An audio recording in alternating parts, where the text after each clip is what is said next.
سلطنت عثمانیہ کے خاتمے کے بعد عثمانی خاندان کے ساتھ کیا ہوا اور انہیں کن حالات کا سامنا کرنا پڑا۔ 1 نومبر 1922 تاریخ اسلام کا وہ سیاہ دن ہے جب سلطنت عثمانیہ کے خاتمے کا باضابطہ طور پر اعلان کیا گیا۔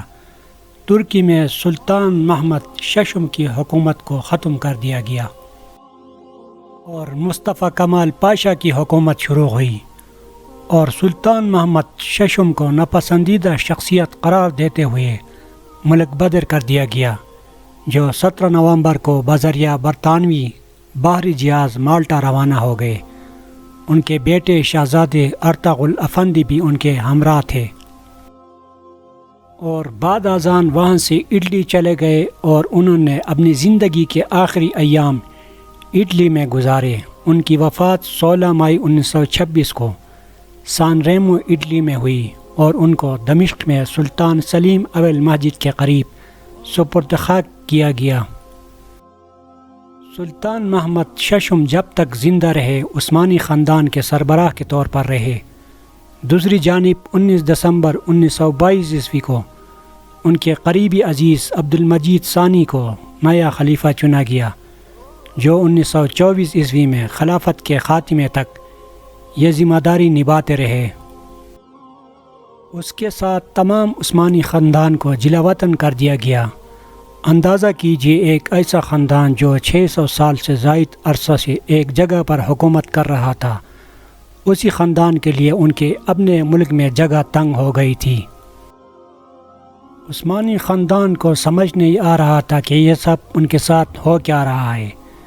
جلا وطن ہونے والے عثمانی خاندان کے افراد کی کل تعداد اس وقت 156 تھی۔ ان میں سلطان کے ساتھ بہت سے شہزادے شہزادیاں اور ازواج وغیرہ شامل تھے، اور کچھ نوکر وغیرہ بھی ان کے ساتھ تھے، جو اپنے مالکوں کا ساتھ کبھی نہیں چھوڑنا چاہتے تھے۔ اس کے ساتھ اس خاندان کے تمام داماد بھی جلا وطن کیے گئے۔ خاندان کے ان تمام افراد کو یک طرفہ پاسپورٹ دیا گیا۔ انہوں نے پہلے میسر جانا چاہا کہ کبھی وہ ان کی سلطنت میں شامل تھا، لیکن نہ تو انگریز حکومت اور نہ ہی وہاں کے شاہ فواد نے ان کو اجازت دی۔ پھر شام کا قصد کیا کہ وہ بھی ایک غریب ملک تھا، لیکن ترکی کی حکومت نے انہیں اتر جانے کی اجازت نہ دی۔ پھر کچھ افراد تو لبنان کے شہر بیروت میں چلے گئے، جو اس وقت فرانس کے زیر تسلط تھا۔ خلیفہ عبد المجید فرانس کے شہر نائس چلے گئے۔ شہزاد علی واصف کی کوشش سے ان کو فرانس کی حکومت نے پاسپورٹ دیے۔ یہ وقت عثمانی خاندان کے لیے بہت کھٹن تھا۔ انہوں نے غربت کا منہ بھی دیکھا۔ وہ تو اپنا ساز و سامان اور روپیہ پیسہ بھی اپنے محلوں میں چھوڑ آئے تھے کہ عوام کی مداخلت اور تعاون سے وہ جلد ترکی واپس آئیں گے، لیکن ایسا نہیں ہو سکا۔ عثمانی سلطنت کے خاتمے کے بعد اس خاندان کا سربراہ وہ منتخب ہونا شروع ہوا جو پورے خاندان میں عمر کے لحاظ سے سب سے بڑا ہو۔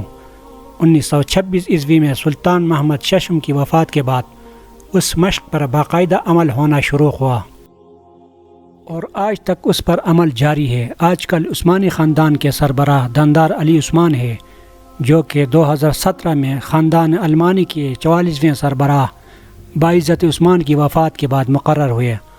آپ سلطان عبد الحمید دوم کے پڑ پوتے اور شہزادہ محمد سلیم کے بیٹے ہیں۔ آج کل آپ اپنے خاندان کے ساتھ دمشق شام میں مقیم ہیں۔ 1954 عیسوی میں عثمانی خاندان کی خواتین کو ترکی میں آنے اور رہنے کی اجازت مل چکی تھی، اور 1974 عیسوی میں مردوں کو بھی ترکی میں رہنے کی اجازت مل گئی تھی، لیکن خاندان کے بعض افراد نے ترکی سے باہر رہنا پسند کیا۔ آج کل عثمانی خاندان مختلف ملکوں میں پھیلا ہوا ہے، جن میں امریکہ، بلغات، ہنگری، فرانس، مصر، شام اور ترکی وغیرہ شامل ہے۔ آج کل ترکی میں عثمانی خاندان کے بہت سے افراد سکون پذیر ہیں۔